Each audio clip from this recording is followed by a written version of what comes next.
The Sunday family dinner was exactly as excruciating as I'd expected. Crystal glasses clinked against fine china as my relatives performed their weekly ritual of success comparison, each trying to outdo the other with tales of promotions, purchases, and social climbing. I sat quietly at my assigned spot, the far end of the table, naturally, picking at my mother's overcooked roast while the familiar drama unfolded. "Charles just made junior partner," my sister Elizabeth announced, squeezing her husband's arm. "The youngest in the firm's history." "Well," cousin Rebecca countered, "Michael's startup just secured second-round funding. $10 million.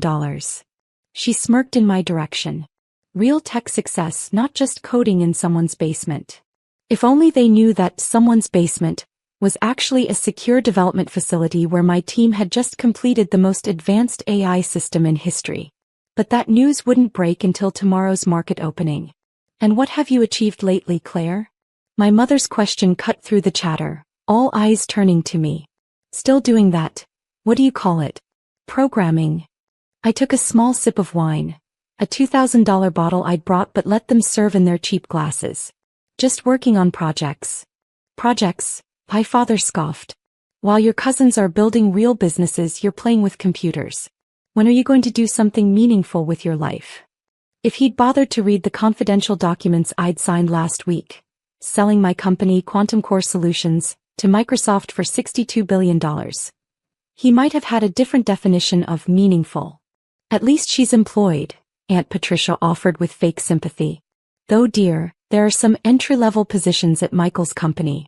Something more suitable for your skills." Michael nodded magnanimously. "We always need people for basic coding.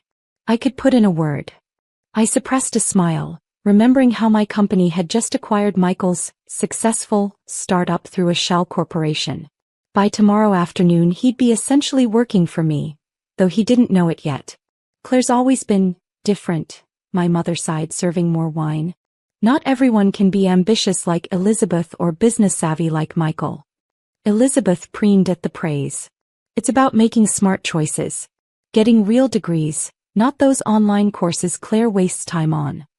Those online courses had included advanced quantum computing research that had revolutionized the tech industry.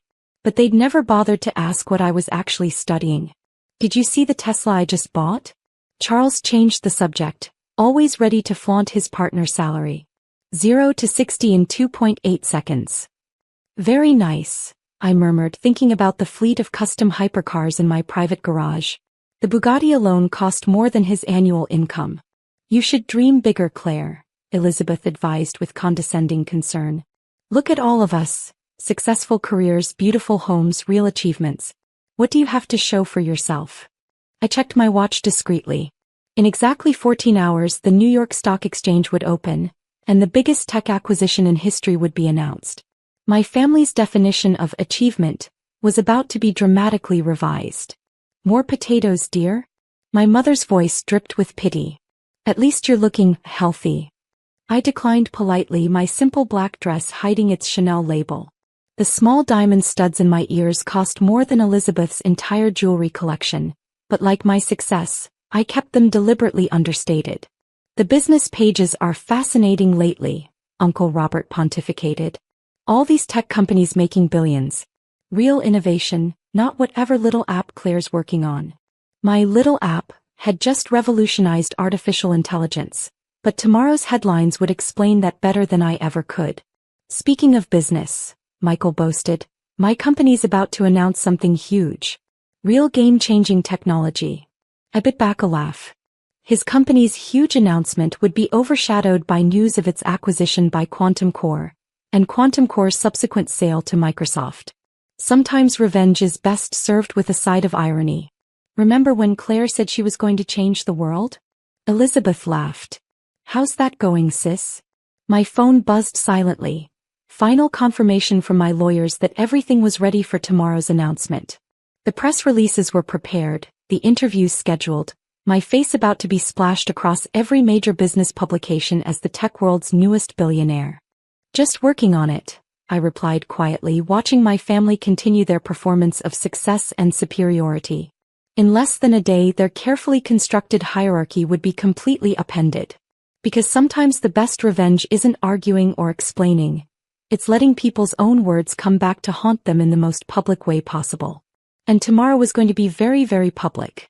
The Sunday dinner charade continued for another 2 hours. Between bites of dry roast and forced smiles, I watched my family perform their weekly ritual of one-upmanship, each boast making tomorrow's revelation that much sweeter. Did you hear about the mysterious tech company everyone's talking about? Michael asked, swirling his wine. Quantum Core Solutions? They're supposedly revolutionizing AI, but nobody knows who's behind it. I took another sip of my expensive wine, savoring both its taste and the irony. The mysterious CEO they'd all been speculating about was sitting at their table, relegated to the far end like an afterthought. Probably some Stanford graduate, Elizabeth theorized. Or Harvard Business School. Someone with real credentials, not community college classes like Claire. My community college classes had actually been advanced quantum computing research conducted under pseudonyms at multiple universities. But they'd never bothered to ask what I was really studying. The Wall Street Journal says it's the biggest innovation since the internet, Charles added. Stock market's going crazy with speculation. Speaking of stocks, my father turned to me with his usual disapproval. Have you started that retirement account I suggested? At your age, with your limited career prospects, you need to think about the future. I thought about the offshore accounts holding billions in pre-IPO Quantum Core stock, about the real estate portfolio spanning 3 continents, about the private island I'd bought last month. I'm working on it. We're just worried about you, dear, my mother sighed. Everyone else is so established and you're still experimenting. My phone buzzed again. Final confirmation from Microsoft's legal team. The contracts were signed, the money transferred. By tomorrow morning I would be one of the wealthiest people in tech history. Maybe Claire could invest in Michael's startup, Aunt Patricia suggested. Something small just to learn about real business. Michael laughed. Our minimum investment is $5 million. Not exactly Claire's league. I suppressed a smile thinking about the acquisition papers sitting in my lawyer's office. By tomorrow afternoon, Michael's successful startup would be a tiny subsidiary of my empire. I saw a coding boot camp advertised, Elizabeth offered with fake helpfulness. Much more practical than whatever secret project you're working on. The secret project had just redefined artificial intelligence as the world knew it. Tomorrow's technology sections would explain it in detail, alongside my photo and life story. More wine, Claire. My mother's voice carried that special blend of pity and disappointment she'd perfected over years of practice. At least you can enjoy the nice things your successful siblings provide. I declined politely, checking my watch again. 12 hours until market opening. 12 hours until everything changed. You know, Charles lectured, success is about seizing opportunities. Making bold moves. Not hiding in the shadows with little projects. My phone lit up with another message.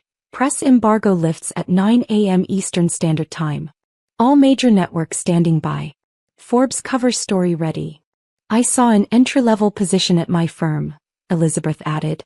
Administrative work, but it could be a foot in the door. Something more realistic for your skills. The irony was delicious. By this time tomorrow, my net worth would exceed everyone at this table combined, multiplied by 1,000. Remember when Claire said she was going to revolutionize technology? Michael laughed. Back in high school? How's that working out, cuz? I smiled softly, thinking about the revolutionary AI system that was about to make me billions. Still working on it. That's the problem, my father declared. Always working on something, never actually achieving anything. When are you going to show us some real results? Tomorrow should be interesting, I murmured. Oh. My mother perked up. Did you finally take that receptionist position we suggested? Not exactly. I stood up, gathering my things. Thank you for dinner. I have an early meeting tomorrow. A meeting? Elizabeth scoffed. With your basement coding friends? Actually, it was a meeting with Microsoft's board of directors, followed by a press conference that would make global headlines. But they'd find that out soon enough. Don't forget next Sunday, my mother called as I headed for the door. Though maybe dress a little better? Elizabeth is hosting at her new mansion. I paused at the doorway, taking one last look at their smug faces, their assumed superiority, their complete ignorance of what was about to happen. "I might be busy next Sunday," I replied softly. "I have a feeling work will be quite demanding. Because sometimes the best revenge isn't just success. It's letting people marinate in their own condescension right until the moment everything changes." And tomorrow was going to change everything. Monday morning dawned crisp and clear, a perfect day for shattering illusions. I sat in my penthouse office, watching the sun rise over the city while multiple screens displayed news channels counting down to market opening. My phone had been buzzing since midnight. "Elizabeth, why are there reporters outside my house?" "Michael, something weird is happening with my company's stock." "Mother, dear, why is your picture on CNBC?" I hadn't responded. After years of their dismissal and condescension, I wanted them to experience the revelation along with the rest of the world. 5 minutes to market open, my assistant announced. All networks standing by. The Microsoft CEO is ready for the joint announcement.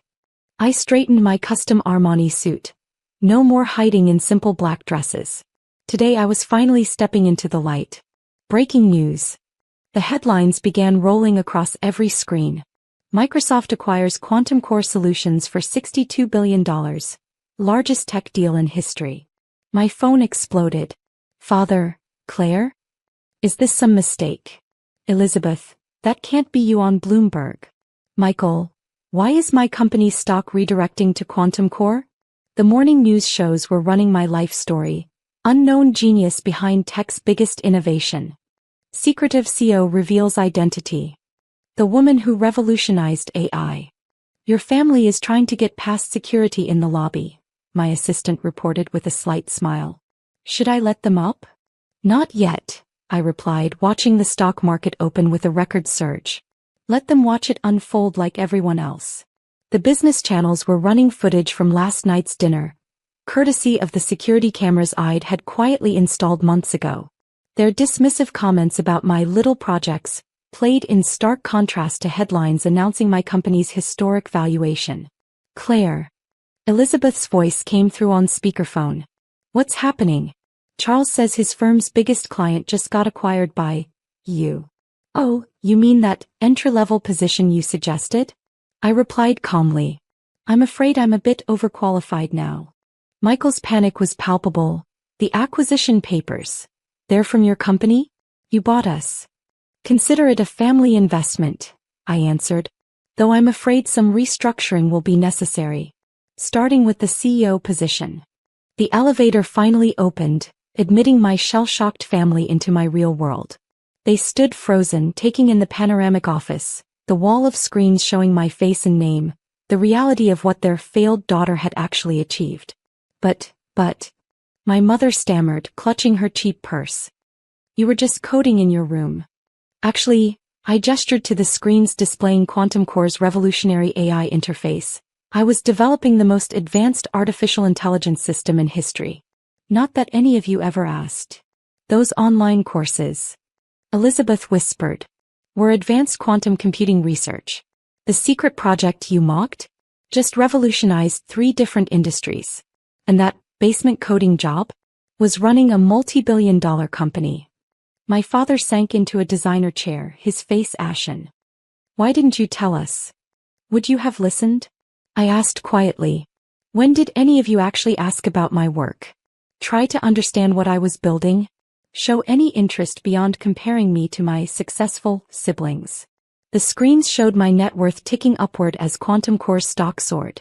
$62 billion, $70 billion, $75 billion.